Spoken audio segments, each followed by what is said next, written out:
Welcome to the Hangover. In the main episode, we were talking about asteroids and asking them not to hit us. Please don't hit us, please. And the various methods to avoiding asteroid impacts. Mm-hmm. What was the question that came up? And the one that I want to go into with the Hangover? Yeah. Basically, if an asteroid had a close approach and gave us a little gravity tug and flipped over and flipped the Earth over, what would happen? Oh, we would be dead. How fast? How long would this take? Really quick. Really quick. Well. Would gravity be the same, or would we just all fall down real hard?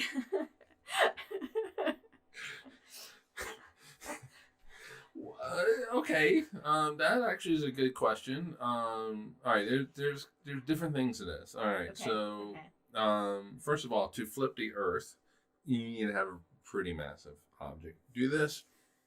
So another planet-sized object. Okay, which we don't have any asteroids that big enough in our solar system, luckily anymore. And all the planets are basically in stable orbits, and we do not have to worry about this. This kind of thing would have happened to Venus and Uranus during the early solar system formation, when you have a lot of larger objects flying around. And a lot more planets than the 8 official planets that we currently have. So anyway, Earth is falling and can go. So you have this massive object that comes by. It's got to get pretty close to the Earth to actually flip it. We won't even go as far as Venus. We're just going to say Uranus. We're just a side topple. Halfway. We're going to do it halfway. We're going to half-ass this. Half flip. We're going to do a half flip. So this thing has to get pretty close to us.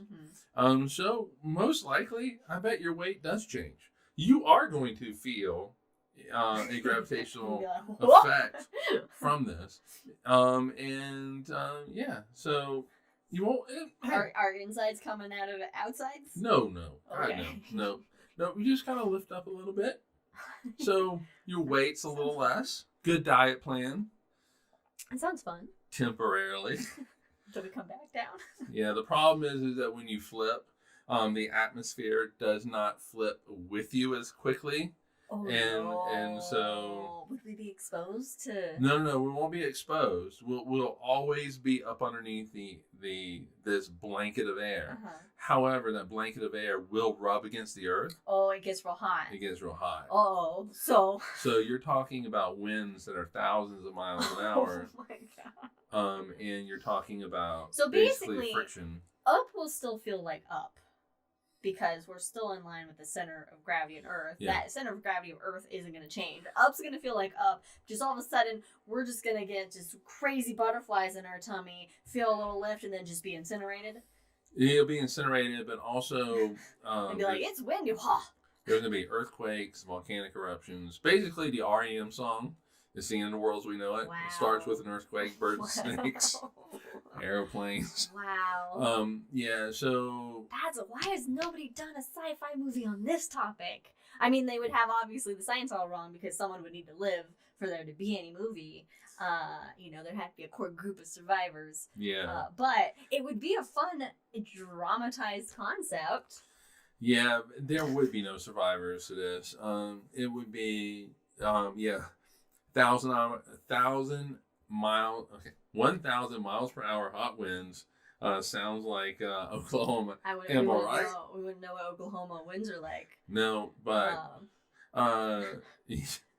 but yeah, even if you go underground, and so you're sheltered. That's not going to be stable, because the ground's going to move. The ground's going to move a lot. There's going to be a lot of shaking. And these are going to put the greatest earthquake that we've ever had to shame. If you were in a plane, you get the winds, right? Well, remember, these are surface winds. These are surface winds, but yeah, it does lead to turbulence.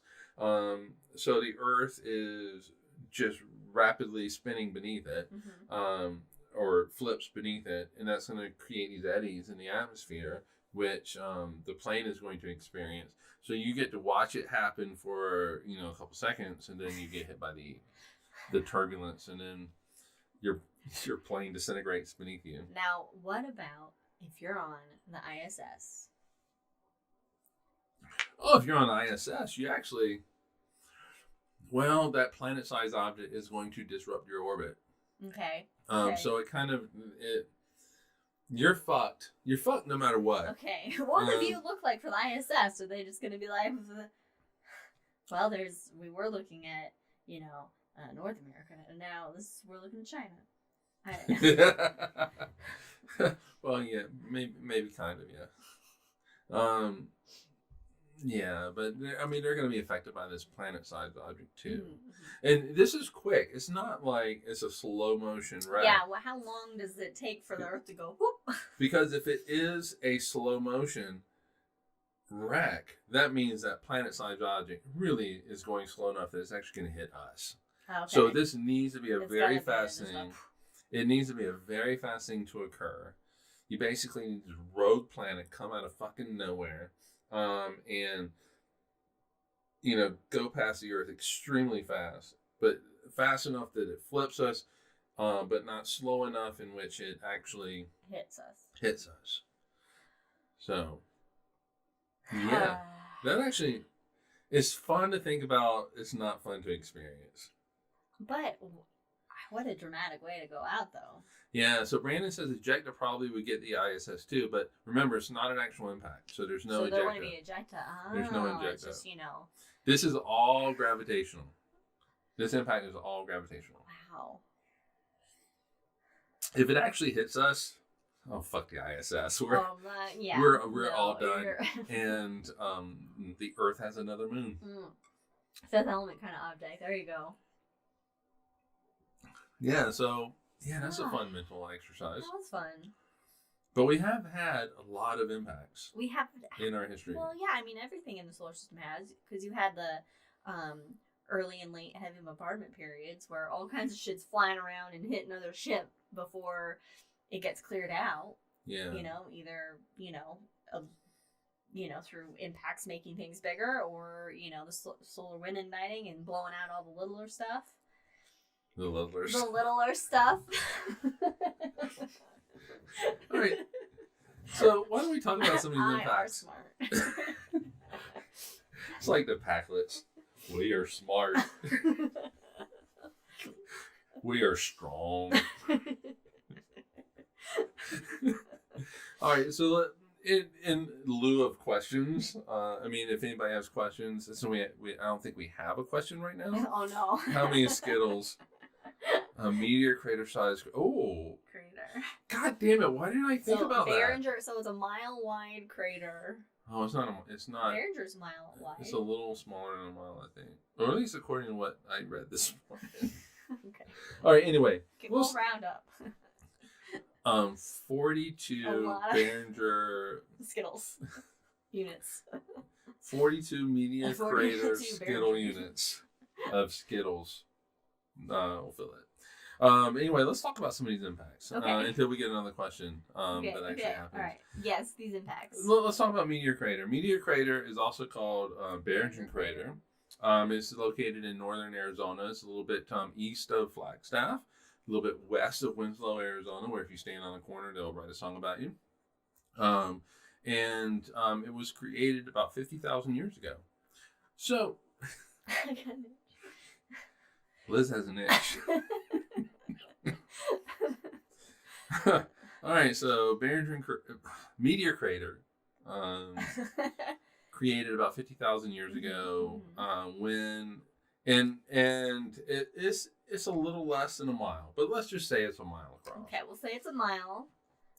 It's about a mile across. It's about 560 feet deep. The rim itself lifts up above the crater about 150 feet. Yeah, it's crazy. I recommend visiting it. It's your perception of scale gets totally kind of messed up. Yeah, and it's just an amazing thing to just be on the edge of and to experience and realize this was created by something from outer space. Mm-hmm. Please do not do it again in my lifetime, but this was something. And 50,000 years ago, the asteroid that made it, 160 feet across. That's it. That's it. 160 feet across. That's it. It came in at 29,000 miles per hour. Coming in hot. Coming in hot. The effects of this asteroid would have been hitting the Earth would have been felt in Flagstaff, which is like 30, 40 miles away. And so just anything around it would not have survived. Yeah, no. And it actually was an impactor, right? It was an impactor, okay. Yes. It was an iron meteorite that impacted. But half of that meteorite was vaporized, so it was actually much bigger before it actually hit the ground. Okay. About half of it vaporized in the atmosphere. Okay, yeah. And 160 feet is left over, so it was about 300 feet across when it actually hit the top of the atmosphere, and creates this little less than a mile wide crater on the Earth. It was just lonely. It was looking for a kinetic connection. But it made a kinetic impact. Those often lead to kinetic impacts. We really have to remember that every time we see a car crash. Kinetic impactor! Who was the initial kinetic impactor? I bet it was that car. When it snows, there are a lot of kinetic impactors. Oh, yeah. Yeah, so that was only 50,000 years ago. That's not that, I mean, it's a long time ago, but not that long ago in comparison to the age of the solar system. Yeah, and asteroids that are 160 feet across, they impact the Earth about every 764 years. Yeah, so we've had quite a few probably. Now, most of those probably are impacting in the ocean. I don't like that. No. Oh, but wait. I don't want to. Okay, we're gonna. It's gonna get better. Oh, jeez. It's gonna get better. Okay. Okay. So, what are some of the other impacts that? Well, should we do the most famous one, and get that out of the way before some of these minor ones? Are you talking about the Sudbury impact? I'm talking about the Chixie Chicks. Chicxulub, the dinosaur killer. Yeah. Exterminator, actually. Yeah, it occurred 66 million years ago, and it wiped out 75% of the plant and animal species on the Earth. 75%. That's a lot. That's a lot. It is a lot. That's a lot. I mean, it gave way to us. Yeah. Being able to evolve into our kooky beings. Yeah, so, yeah, I mean, it's a good thing and a bad thing, I guess. Mixed bag. Yeah, it killed the dinosaurs, but it did lead to having mammals really kind of take over the world. I say take over the world. Insects really own the world because there's many more insects. I wouldn't think that. Can we please get the spider over our TV? I can't. Okay. Well, I was like, let's suck it up with a vacuum cleaner, and you're like, no, because then it's in the thing. Then I said okay, and you can go and get it with the vacuum cleaner. All right, I'll get it today. Okay, thank you. It basically created a 100-mile wide crater in the Yucatan Peninsula, so down in Mexico. And it really, like you said, just wanted to experience the beaches. I was looking for a vacation. It's like, this planet looks nice. Somewhere I can relax. Yeah, it was basically a 6-mile wide asteroid that hit the Earth. And do we know why alligators survived? They were in the water. I'm sure alligators do not look exactly how alligators looked. No, I do think that. I'm sure. I want to say that the smaller you were, the better chances you had to survive. The Chicxulub crater is the second largest crater that we know of on the Earth. Second largest. And it wiped out the dinosaurs. The largest one occurred 2 billion years ago. It's located in South Africa, and it's about 186 miles across. And the asteroid that made it was upwards of 9.3 miles across. Whew. Yeah. So, really quick, asteroids that are 3 miles across. they have a frequency of hitting the Earth. You can't look at this. Okay. The frequency is about every 20 million years. Long time, right? Long time. Last one we know of was Chicxulub. So we're overdue. We're overdue. So what was the day like? What was the day like for those asteroids? It was for the asteroids? No, for the dinosaurs. Okay. I was going to say for the asteroids. Also a normal day. Except it was suicide mission. Except this blue marble just kept getting bigger and bigger. Yeah. Until it was like, oh, there's some things here that I'd like to say hello to. Yeah. For the dinosaurs, it was just a normal day. Everything's just eating their things, killing their things, doing their stuff. And then I'm sure some of them probably looked up and were like, oh shit, that's bright. We have 2 signs now. And then nothing. And then it was just, and then the ones, that were still around after the initial impact, just starved or burned or froze to death. Yeah, so there's actually, I think there's a book. There's a book that actually they go into the day the dinosaurs died, literally the day. Oh yeah. Yeah, and so at least the excerpt or the recap that I read talks about how the asteroid comes in, it hits, and it hits in the ocean. It hits in the ocean.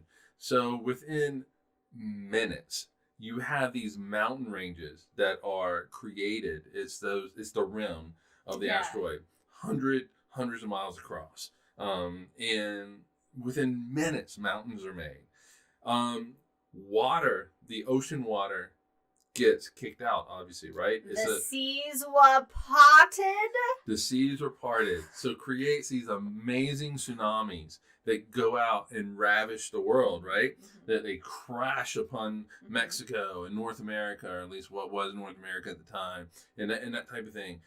The water then flows right back in and fills in a lot of this crater with debris and all this kind of stuff. Dead dinosaurs. Dead dinosaurs. Well, if there really kind of are any at this point, but dinosaur carcasses and things like that. Trees, all kinds of what used to be alive just moments earlier, and molten rock raining down miles and miles away from this impact. I love a nice molten rock rainy day. Yeah, and so, but also this asteroid was rich in sulfur and created this sulfur haze that blocked out. So it was a very bad day on day one, but those that actually survived, the tsunamis, the liquid rock rain that rained down upon everything, the fires, the forest fires that just ravaged everywhere. They then had to deal with basically a nuclear winter. Yeah. And as a kid, they were like, hey, Russia could attack us at any time with nuclear missiles, and it would create this nuclear winter, and we'd all freeze to death and shit like that. And the dinosaurs lived that until they didn't live it anymore. But then again, the upside is it allowed mammals to thrive and eventually led to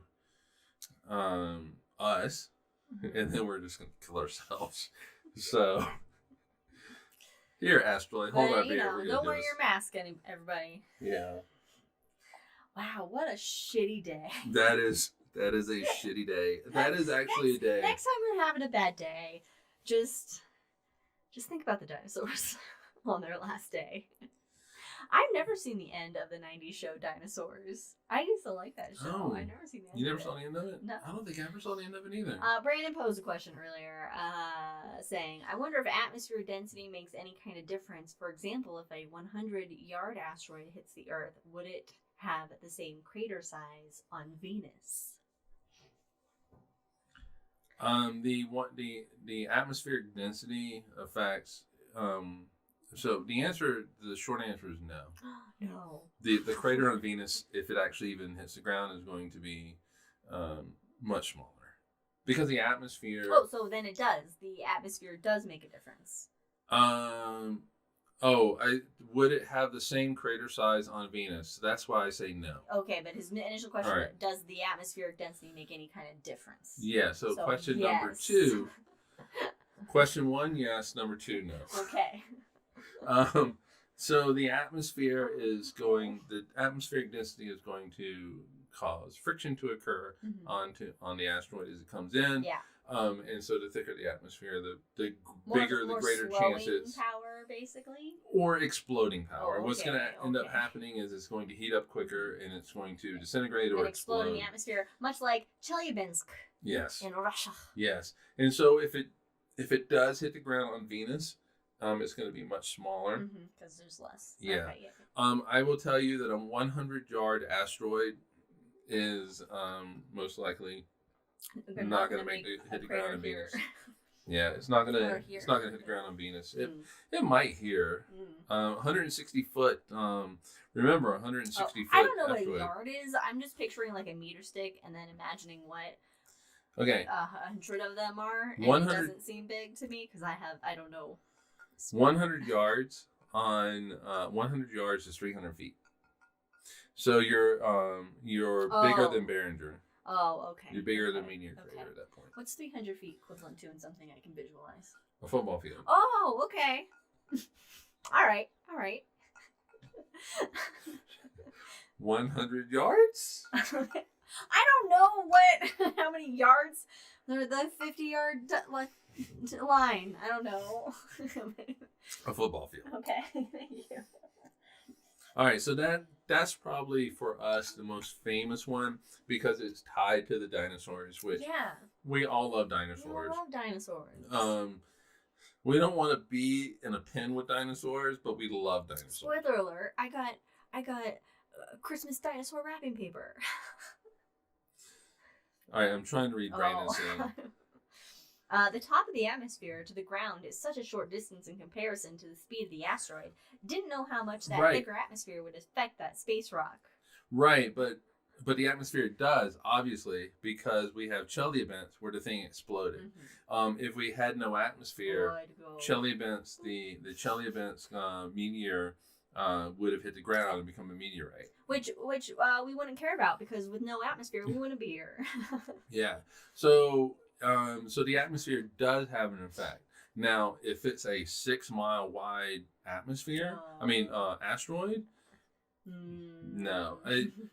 I mean, seriously, a 6-mile wide asteroid, the asteroid hits the ground and the top of the asteroid is above where planes fly.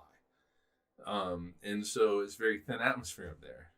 So for a 6-mile one, probably not as much, but for something like Chelyabinsk, it does have a major effect. Yeah. Now, Chelyabinsk, and I know I'm not saying it right, but Chelyabinsk is just an absolute crazy fucking story. Oh, yeah. February 15th,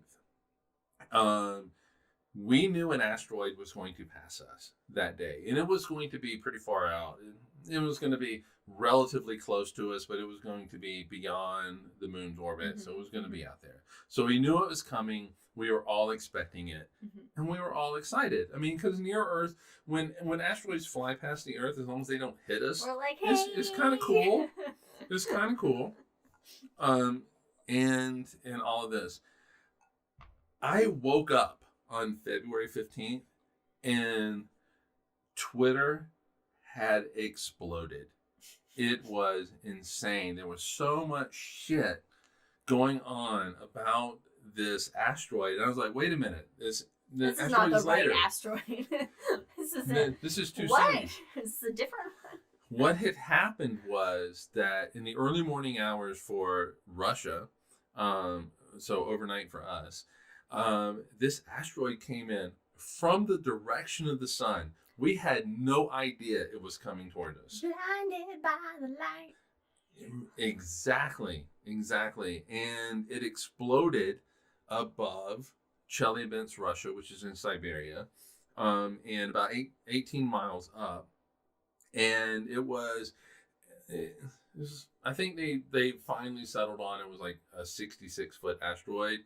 But at the time it was like, we think it's 60, which was perfect for us because it was the size of our dome, our planetarium dome. And so I was able to say, hey, look, this is the size of it. This is the size of it. And there's incredible video of this. This is when we learned about dashboard cams. Yeah, at least in the prevalence of it in Russia. Russia, pretty much everybody has dash cam cameras, and for their cars because there's apparently so many kinetic impacts. Fake kinetic impacts, where people try to say, "Oh, you hit me." But then the dash cam says, "Oh no, I didn't." Yeah. But there's all this great video showing it come across, and there's like these workers that are shoveling snow or something, and it brightens the day like midday. It's beautifully terrifying. But what really is crazy about some of these videos is that there are videos of this eerie silence of people that have just taken out their phones and started just videotaping the sky, and you can see the trail, and it's just quiet. It's beautiful, and then the sonic boom hits, and glass shatters, and you hear, and it rains down on these people that are filming this, and you hear all this screaming. And yelling and stuff like that, and it was just an amazing, in a video it's an amazing view of the power of nature, or the power of the universe. Really, is kind of what it is. The explosion that occurred for this 33 times the power of the explosion of Hiroshima. In 1945. So, if it wasn't coming in at such a steep angle or a shallow angle, if it was coming in a lot more steep of an angle, by Chelyabinsk. Yeah, and that actually was what saved it. It was a very shallow angle, and so the shock wave wasn't pushed down onto the city. If it had come in at a very steep angle, straight kind of like straight down onto the city, it would have flattened the city. 1,500 people were injured. Nobody died. And to the credit of the Russian government, the Russian military, the military basically swooped in and erected. This is in the wintertime. This is in February of 2013 in Siberia. And they erected all these makeshift places for people to stay and stuff like that. But what is really scary is that, yes, this is a local event, but it was almost a global event, because there was a moment where the Russians thought that we had exploded a nuclear bomb over Chelyabinsk. What a weird target to go for. First of all, what strategic value would there have been? Yeah, and but still, there's that moment, and you know that like generals and stuff, they have to think that way. But there is that moment where they think, hey, we're under attack. So I Google asteroid passing Russia. Sure, you could do that, or just Chelyabinsk 2013, and you should be able to get lots of video of it. Yeah. So. My mom asked, do some go through gas giants? They are gas, right? So, in the main episode, we talked about Shoemaker-Levy 9, which is a comet that impacted Jupiter. So, the thing with gas giants, though, is they are made of gas. However, like, it gets real dense the closer you get to the center of gravity of a gas giant or its core, which is most likely has some sort of solid form to it. You don't even get that far down. But it gets really dense. So it's not like the gas giants are like clouds that you can just. Whew, you can't fly through it. So if you were to fall into the atmosphere of Jupiter, the atmosphere gets denser and denser, and also gets hotter and hotter, and incinerated, and eventually you get stuck. and get stuck and incinerated, and yeah, it's not a good time. Actually, I'm sure. I wonder how pretty it would be though. Would you see different colors? Oh, it'd be gorgeous. It'd be different colors. It'd be a great way to go out if you had to go out. If you had to go out, I mean, if I'm going to commit suicide, that might be a good way to do it. All right, just go to Jupiter. Or that, hop fall into a black hole and just see what happens. Oh yeah. Yeah, like a supermassive black hole where I can pass through the event horizon safely, and then whatever happens after that. All right. You fly through space and time and end up in a library or something, an office. I don't know. Interstellar. Yeah. So should that was the reference. Yeah. All right. All right. So we got Chelyabinsk. We got a Chicks Club killing the dinosaurs. We got a Meteor Crater. We don't have to go through all these, right? I know. Ooh, but I do think speaking of Russia, because the planet, our planet, it's a decent size compared to us. I guess you could say. But only 3% of the Earth is habitable for humans, and the majority of the Earth is water. So a lot of impacts impact the ocean, far away from civilization, and any large land masses that are sparsely populated, like Antarctica or Siberia. And so another impact that's very famous happened in Russia. Yeah, don't go to Russia. Don't go to Russia or Australia. In an area known as Tunguska. And this is a fun one. I think this is a fun one.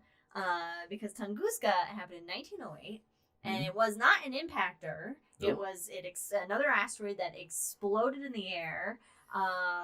And what happened was it did come in at more of a steep angle, right? And so when it exploded in the atmosphere, it flattened all the trees around it, like 80 million trees for 830. They're standing, and then they're like. Yeah, it did two things. It stripped them of their vegetation, and then it just laid them down. Yeah. Violently laid them down. And one old guy got knocked off his rocking chair. According to legend. I don't know. Yeah, and it's just 830 square miles of these flattened trees. And they're all going in one direction because that force of that impact, you can't have them all kind of in. They're all like. Yeah, in one direction. Like a crop circle. In one direction away from the quote-unquote impact. Yeah. And that is just crazy. Yeah, you can literally, by looking at the trees, exactly where it exploded overhead. Yeah.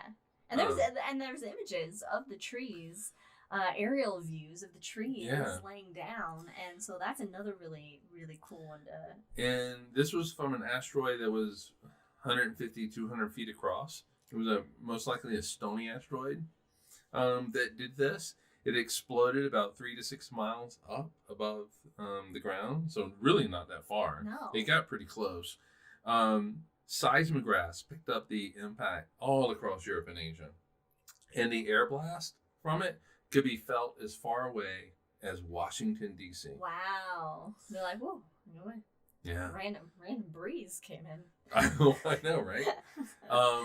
There were actually people, this is in Europe, that would they took pictures at midnight where they did not need a flash because of the glow of Tunguska. The glow of Tunguska provided enough light where they didn't need to use a flash.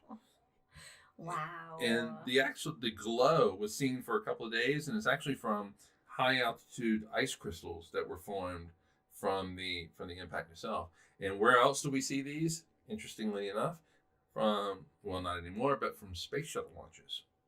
The space shuttle could create these as well. That's cool. Mm-hmm. And explosive. Exactly. Yep. Yeah. No one lives in North Dakota or what's the other one up there? Oh no, Montana. Yeah, let's see. I wonder how many impacts have happened in North Dakota. There was actually a big. Because we watched it this morning. Mm-hmm. There was an impact that occurred in North Dakota. I don't remember which one it was. North Dakota? Yeah, but but the effects were as far away as like Minnesota and stuff. As far I thought that was in Canada. Oh, I thought they said North Dakota. Maybe it was like. They went through so many of them. North Dakota, that's true. But yeah, so, and actually, you know what? You find a lot of craters that are, like in Russia, the higher latitudes and such, like Russia, and then Antarctica. Well, and I assume because all the this if you could, I know you're going to tell the answer, and this is me, my brain just going like, let me figure it out first. Because the planets, they orbit the solar system in a plane, but then a lot of times you have like these asteroids that are coming in, they're going to hit us. They're off the plane. They got funky orbits, so they're not going to be in line with like the equator mostly. They're going to be lined up mostly with those higher and lower. Exactly. They're. I knew a thing. You deduced it. They're not on a direct collision course to the center of the Earth. They're going to be either a little bit above it or a little bit below it, and most likely, in most cases, they're going to probably miss it. I mean, remember, it's just 7 minutes, and so you're going to have most of these kind of towards the higher latitudes, north and south, lower latitudes for south. But anyway, closer towards the poles. Wow. And you actually see this mapped out. Mm-hmm. Now, granted, there also is a lot more landmass in the northern hemisphere right now, so you do see a lot of the craters. But you do see them lining up. At the density of the craters increases as further you go north. Mm-hmm. But also, like down in Australia, there's quite a few. Mm-hmm. There's a reason why most likely the biggest asteroid ever impact is in South Africa. It's well, back then, 2 billion years ago, it might not have been really south, but that is actually where you find them, closer to the poles. So live closer to the equator. Yeah, just move to Hawaii. That's a small target to hit in the middle of the Pacific. That is a small, but you know what? It's the tsunami that gets you. Oh yeah, the tsunamis. It's the tsunami that gets you. You know. And so, like, you know, with like Deep Impact, the movie where Morgan Freeman is president, you know, there's just make Morgan Freeman president or God. I mean, I know they've already done that in movies. Have him narrate all of life. It will just calm us all down. I should get him the script of my life now so he can narrate it. Okay. That way, when I pop off, I can just do the recording. You can pay a cameo for that, maybe. I'm pretty sure I can't afford it, but maybe for Christmas somebody can give me that. Yeah. But yeah, I don't even know. Oh, the asteroid impacts and Deep Impact were in the middle of the ocean and created these tsunamis. Right. And so Frodo, with his girlfriend on a motorcycle, gets up to the top of a mountain and just survives. All right, the tsunami. Sure. Of course, plausible. Yeah, the tsunami from the Chicxulub. Only he had some eagles. Oh. Where are you, Brandon? The tsunamis for the dinosaur impact were like 300-400 feet high. Those are massive ass fucking waves. Small. Those are huge. Those are huge. And that's probably in the middle of the ocean. And so they get higher as they, approach land. My mom asked, is our gravity minutely different at the poles? No, if you were to go to the North Pole, it's the same. It's the same. Yeah, it really boils down to the fact that most of these asteroids and stuff, they're not on a direct collision course for the equator. Not in line. They're not necessarily in line with the plane of the solar system. They're on, their orbits around are tilted. Yeah, so the equator really is the safest place to be when it comes to impacts, but depending on the size of the thing, we're all screwed potentially. If it's 6 miles, we're fucked. Call Bruce Willis. Yep.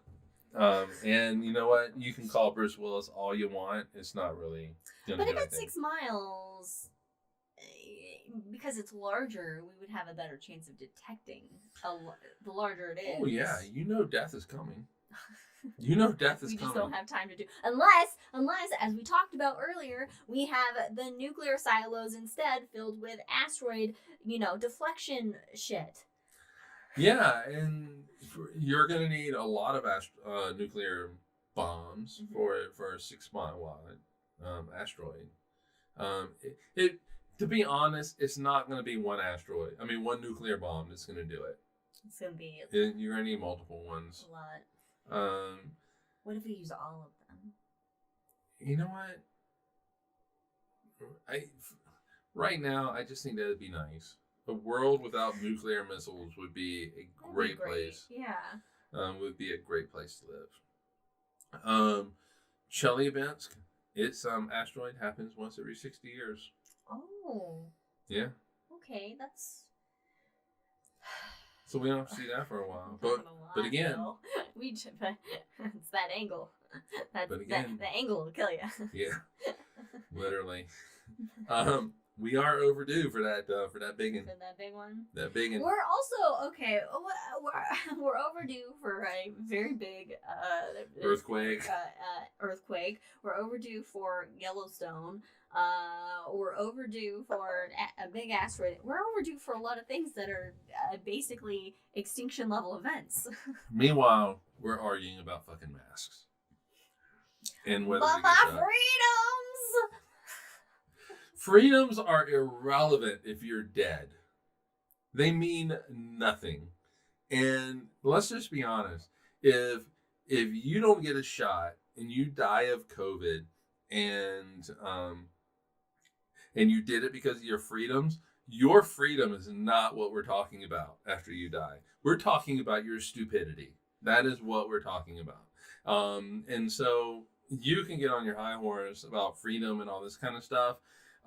Whatever. You are potentially making other people sick, and you just need to get off your high horse. If you do not get a vaccine for COVID and you do not have a valid medical reason to do it, you're an asshole. That's really what you are. And go fuck yourself, basically. Just do it in isolation, away from everybody else, because you don't need to get them sick. Thank you for letting me get on my soapbox. There you go. Okay, well, that was fun. You brought up COVID, freedom. Did I? I guess I did, didn't I? Well, you said something. So maybe we should go make a pizza. Yeah, I think that's good. I think we've had fun. I think we've wait, we forgot. Oh, Apophis. We forgot Apophis, the bringer of death, or nothing. Or nothing. It's the latter. All right, so Apophis actually, there was a 3% chance it was going to hit us, and everybody lost their shit. Like, 2029, we're all going to die. And so Apophis is an asteroid. It's an asteroid that's about 1,200 feet across. So it's a big one. And these impacts occur basically once every 100,000 years. Okay. I don't know if we're overdue for that one or not. Probably. But on April 13th, 2029, which is a Friday the 13th, it was, at least initially, they thought it was going to impact the Earth. There was a 3% chance it was going to impact the Earth. Turns out it's not. 0% chance. 0% chance. 0% chance. But people are going to lose their minds because it's Friday the 13th and an asteroid's getting close. And it's going to pass us basically 20,000 miles above the Earth. That's pretty fucking close, though. That is really close. Really, that's like, maybe. Could you, pardon me, sir? Can you? Can you please move? Yeah. A little further. So the moon is 250,000 miles away. So it's less than 10% the distance to the moon. It is actually inside the orbit of some of our satellites. It's not a danger, but it's uncomfortable. It is uncomfortable. And it like I said, it's inside the orbit of some of our satellites. That's how close it's going to be. But it's not going to hit us. 0% chance. It's going to be fine. But it is going to be a magnitude of 3.1. So what does that mean? That means that actually, if you're in a dark location, you can see it with your own eyes. You do not need a telescope.